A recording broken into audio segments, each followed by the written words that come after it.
اهلا بيكم في جوشو. اهلا وسهلا فيكم في جوشو. اهلا بكم في جوشو. مرحبا بكم في جوشو. اهلا بكم في جوشو. أهلا بكم في جوشو. في جوشو كل يوم خميس على شاشة التلفزيون العربي. على قناة التلفزيون العربي. كل يوم خميس على قناة العربي. على التلفزيون العربي. على شاشة التلفزيون العربي. من أستراليا سيدني. من السودان من الجزائر.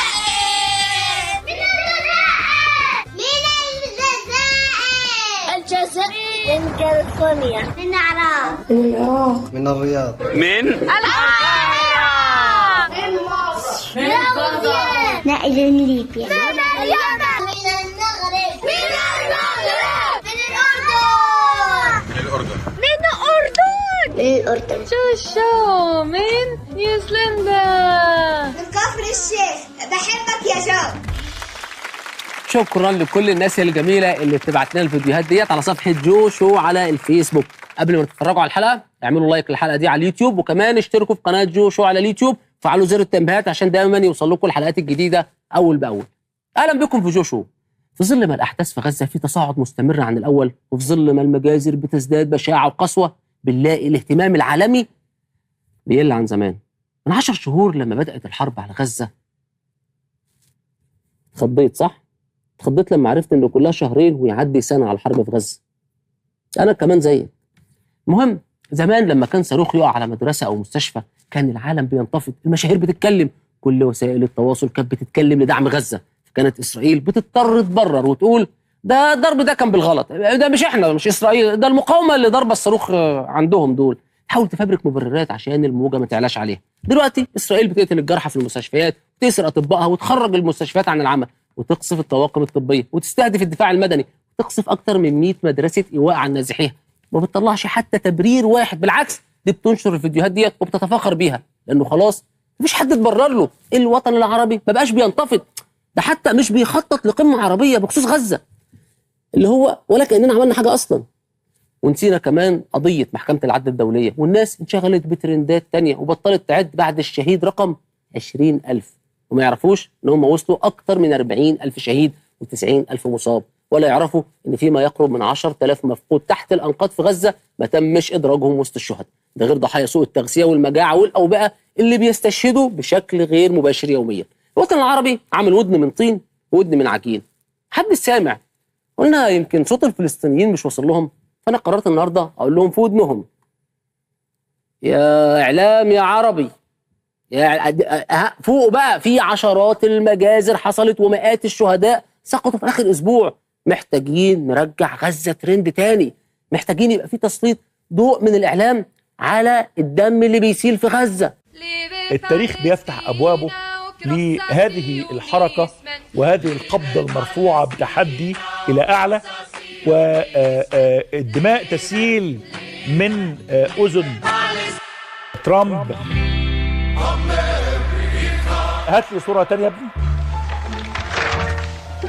اهي هنا المشتبه فيه اللي هو القاتل الذي قتل، يا رب نلاقيه. ده مسار رصاصة 137 متر هنا اهو. ياما تحت السواهي دواهي. قول. اصابت الجزء العلوي من اذن ترامب اليمنى، وسالت الدماء بشكل مؤسف جدا جدا. خلاص يا نشأت، انت هتحضر دكتوراه على ودن ترامب؟ ده عامل استديو تحليل الودن. عايز اقول لكم يعني لو كنا كملنا شويه كان طالع باشعه ترامب على الهواء. يلا بس كتر خير، طمن العالم العربي. الناس كلها كانت بتسال يا ترى ترامب هينفع يعمل بيرسنج في ودانه ولا خلاص كده؟ بشكل مؤسف جدا. شيء مؤسف جدا ان الدماء سالت من ودن ترامب. لازم نعمل حملات مقاطعه لحد ما شلال الدم يقف وحد يدي ترامب بلاستر. سالت الدماء بشكل مؤسف. ما تقلقش يا نشأت، ما تقلقش، ودن ترامب يعني ما فيهاش اي منهاله، كده رؤساء امريكا مش بيسمعونا اصلا، وانت بالذات يا نشأت وانت عارف كويس. هلو سير. شوف بس، هل استهداف أرقوشة ودن اكبر عندك من استهداف مربع سكني كامل؟ ولا يمكن ده خبر مش مؤسف قوي بالنسبه للاعلام العربي؟ معذور يا جدعان، عشان الطلقه دي كانت ممكن تبوظ طبله ودن ترامب، وانت نقطه ضعفك يا نشأة الطبله. عموما يا جماعه، اول الغيث فتره، يمكن التعاطف الدولي بيبدا من التعاطف مع القرقوشه. يا جماعه ثواني، يا جماعه انا مش جاي الفقره ديت اهتم بودن ترامب، ما تبقوش اعلام ودني كده. انا جاي اكلم العالم عن تفاصيل المجازر اللي مستمره فيها اسرائيل. في الدقيقة الستة بالظبط اطلقت عليه رصاصة من قناص. الرصاصة جت في ودنه. ودنه اليمين أصاب ودنه. الأذن اليمنى. في أذنه. الأذن اليمنى. ودنه بتجيب دم، جت في ودنه من ورا. اذنه شد وذنها. اذنه اليمنى في أذنه. في أذنه اليمنى. الأذن اليمنى. بقه ما فيهوش اصابه، ولكن الدم ده اللي جاي من الاذن. في المنطقة دي الرصاصة جت كده اهي اخد الحته دي ودنه اهي. كانت ثانية تدخل المخ، لكن الحمد لله. يا ما انت كريم يا رب، ما كناش هنلاقي حد غيره يخلي القدس عاصمه اسرائيل. شكرا يا خير ان انت جايب ملخص لمسات الرصاصه على ودن ترامب. لا يا جدعان، دي ودن ترامب، انتوا بتتكلموا في ايه؟ عارفين لو حزام بنطلون ترامب وقع الاعلام كله هيغطي الخبر، بس اهم حاجه ما يكونش الحزام الناري اللي بيقتل 300 شهيد، لا ده مش بتاعنا. وبالصلاه على النبي، نشأة حافظ توقيت ضربه الرصاصه. الدقيقة الستة بالظبط. عايز اقول لكم لما استشهد مجندين على الحدود برصاص اسرائيل، الاعلام ما كانش حافظ اساميهم اصلا. أحد العناصر. لكن ترامب على طول نزلوا له منشط ترامب ينزف دما. بعدين يا اسطى، هو فين النزيف اصلا؟ ده لو حد شاف الخبر ده بالصوره ديت هيفتكروا جاله بواسير. بقدر يا جماعه الاهتمام بخربوش ترامب، لكن يا ريت نفس الاهتمام ده نلاقيه في تغطيه استشهاد 400 فلسطيني في يوم ونص. لا واضح كده ان السمع مش نافع مع الوطن العربي والاعلام. طب استنوا، انا عندي حاجه ثانيه. ايوه، احنا عايزين حاجه الاعلام يشوف بيها اللي بيحصل. خلينا نلبس النضاره دي يا جماعه ونشوف بيها الواقع، ونتجاوز امريكا والانتخابات الامريكيه.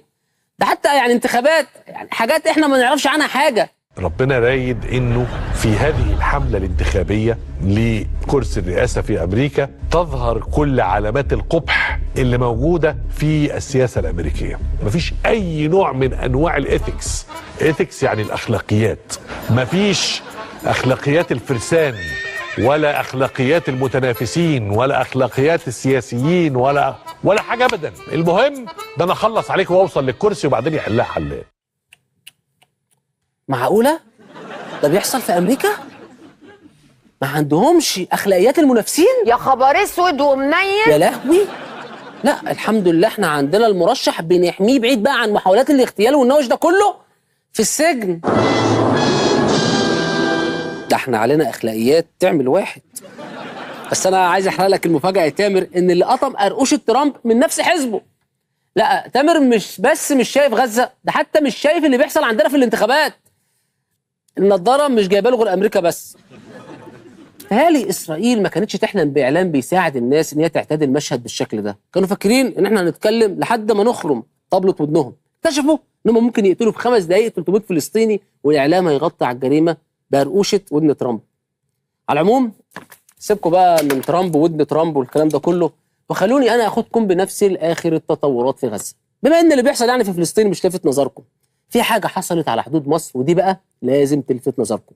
نتنياهو أعلن سيطرته الكاملة على محور فيلادلفيا ومعبر رفح بشكل رسمي، وقال أنا مش ماشي من هنا، وما تقوليش اتفاقية سلام عشان أنا مش تمام. معقولة مفيش حد كده في مصر واحد بس يطلع يوقفه عند حد ويرد عليه؟ أرضنا بتتسرق يا جماعة. احنا اللي اتسرقت مننا الطعمية وخدتها اسرائيل، ما تنسوش ده. احنا اللي اتسرق مننا الفول، ومش عارف مين بيقول لك احنا احسن فوق. احنا لا، احنا مصر البلد الوحيدة اللي محتاجة ان اكلها يبان في مهرجان اللي هو اللي بيسموه الكولينري. احنا مصر، احنا اللي طورنا كل الطبيخ اللي في العالم. ومش بس كده، انتوا بتتكلموا على طعام وعلى منيوهات من ايام الفراعنة. استنى هي وصلت لسرقة الطعمية؟ حسبي الله ونعم الوكيل. اقول ايه؟ العيب على القرطاس اللي شايفها بتتسرق وساكت. انت فين يا شيف شربيني؟ احنا مصر. ايوه يا جدعان احنا مصر. عرفوا الناس مكانتنا. تحيا مصر بالزيت الحار. يعني ايه نتنياهو ابن الذين بيلهنا بمحور فيلادلفيا عشان يسرق الفول المدشوش؟ كفايه اسرائيل تدميس للحقائق بقى. احنا على فكره ممكن نصعد ونعمل مؤتمر قمه عربيه وزعماء العرب كلهم هيتوحدوا ويحطوا طحينه. ايوه انا كده فهمت احنا ليه سايبين لهم فيلادلفيا. اصل احنا يعني مالناش في الجبن قوي. بس للامانه يعني انا مبسوط ان اخيرا في حد عارف قيمه مصر ودورها الاقليمي.